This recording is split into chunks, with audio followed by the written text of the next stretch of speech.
What's up everybody, it's Sean here and I'm back today to give you guys a review of the Nike AirTech Challenge 2 Quick Strike in this hot lava colorway. You know you're getting old when you've reviewed the last retro of this shoe, which I did back in 2019. But as part of Nike's cult classic program where they're bringing back some of their most iconic colorways and silhouettes, the AirTech Challenge 2 Hot Lava is back a mere 5 years later.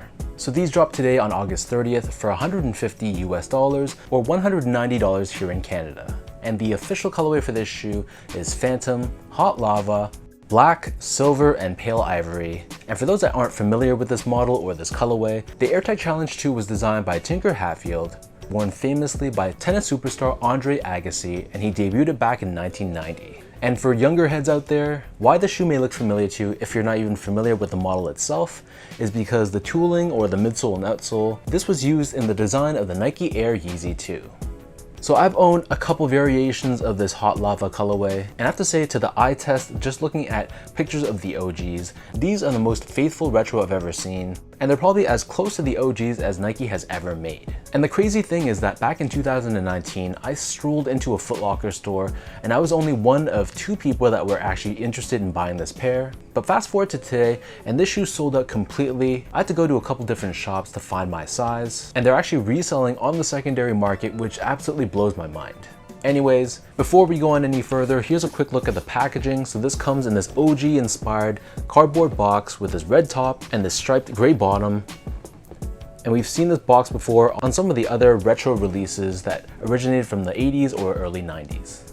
As far as the shoe goes, jumping right into the details, on the toe box, this is covered in this perforated leather, which I'm happy to say is a genuine leather. And then surrounding the front toe cap, we have this asymmetrical overlay of leather, which is unperforated. And one thing I'm absolutely in love with is this tapered look of the toe box. It's this nice sloped look, and it doesn't have a bulky cliff toe look that some of the past retros had.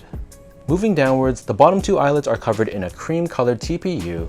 Beneath this, we have a very soft black tumbled leather. This runs down the length of the shoe, and then underneath this, we have the iconic lava print. Moving downwards, covering the remainder of the eyelets, we have more white leather, and then underneath this on the mid panel, we have a perforated leather, and this to the touch feels a little bit more synthetic. And then overlaid on top of this, we have this hot pink colored swoosh, which is constructed out of a synthetic leather. Covering the top 2 eyelets, we have this gray TPU wing, which helps to also give you additional support and structure around the sides of the shoe. Beneath this, we have more of that tumbled black leather, along with white leather looping around the bottom of the heel, and then of course, we have that lava print once again. On the center of the heel, we have Nike Air branding embroidered in white, and then surrounding the back portion of the ankle collar area, this is covered in this black woven material. Attached to the shoe, it also comes with this retro Nike hang tag as well, and this is always a nice welcome addition. And then as far as the laces go, so the laces here are actually not white. It actually has a bit of a beige or slightly gray tint to it, giving it more of a retro flavor. And then underneath this, we have this ribbed white colored tongue, and then on the top of the tongue, we have this very retro looking tag with Nike branding done in hot lava, black and white. So the interior of the shoe is lined in this gray colored liner, nothing special here. And then for the insoles are covered in a hot lava colored finish on top, and we have Nike Air branding pressed onto the heel.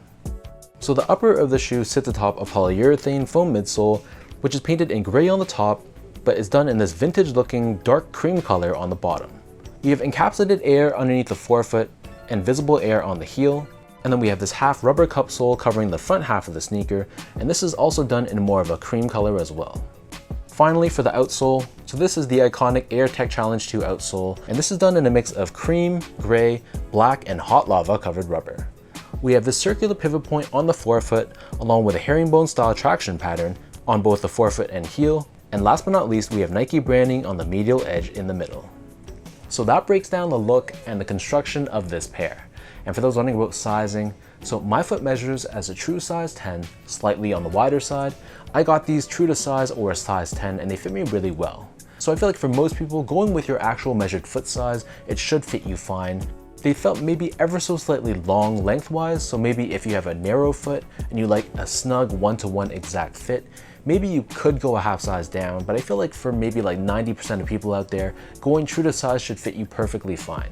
Initially though, when I put my foot inside this shoe, I could feel a little bit of pressure around this bottom eyelet, but once I kind of relaced the shoe, that pressure just went away. Moving on to the comfort, so unfortunately these don't really feel anything special. I wouldn't say that they're exceptionally comfortable, but I wouldn't say that they're uncomfortable either. Trying them on right out of the box, they're a little bit more on the firm side, which I guess makes sense for a performance tennis shoe from the 90s. So if you're expecting something super soft and cushioned, this is not going to be the best shoe for you, but like I said, it's not an absolute brick either. Finally, in terms of the quality and craftsmanship, so this is probably one of the best parts about this shoe. The quality of the materials I thought were very, very solid. Yes, it is a mix of genuine and synthetic leathers, but the genuine leathers that they gave us, to me, I thought it was pretty good quality, especially considering the price point that you're paying. The overall build I thought was also very solid as well. There were some very minor long strings that I trimmed down myself, but other than that, I thought the panels were pretty consistent between my left and right feet. The paint job was pretty good, not perfect, but pretty good. And again, going back to the shape of the toe box, I thought this was absolutely amazing. So let me know in the comment section down below, for those that picked these up as well, what are your thoughts on the quality and build on your pairs?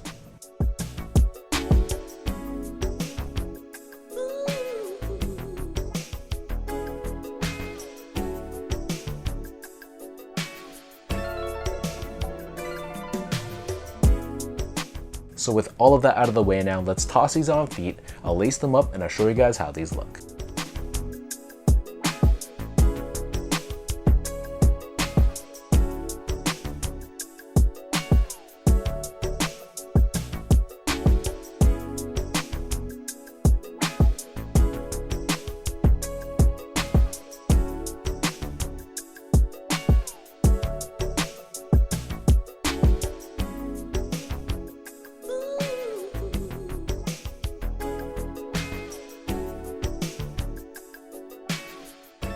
The AirTech Challenge 2, specifically in this hot lava colorway, is easily one of the most iconic sneakers in Nike's history.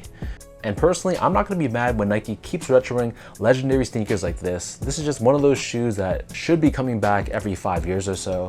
I'm just a little bit worried that Nike intentionally dropped these in limited numbers because it was shocking to see how fast these sold out in stores locally. So I don't know if this is just strategic by Nike to try to generate hype surrounding the silhouette. And if it is, it's unfortunate because I hate jumping through hoops to grab those staple pairs or must-have pairs like this.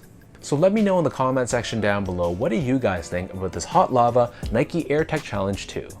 For anyone watching, were you lucky enough to grab these for retail? Did you strike out and pick these up on the secondary market? Or are you just not feeling this shoe, or do you own the 2019 version and this was a pass for you? As usual, if you guys enjoyed this video, be sure to like, comment, and subscribe to my channel if you haven't yet. You can follow me on Instagram at esco8, check me out on X at sean.go spelt out, and visit my website as well at seango.ca. So thank you everyone for watching. Hopefully you guys enjoyed this review, and I'll catch all of you in my next video.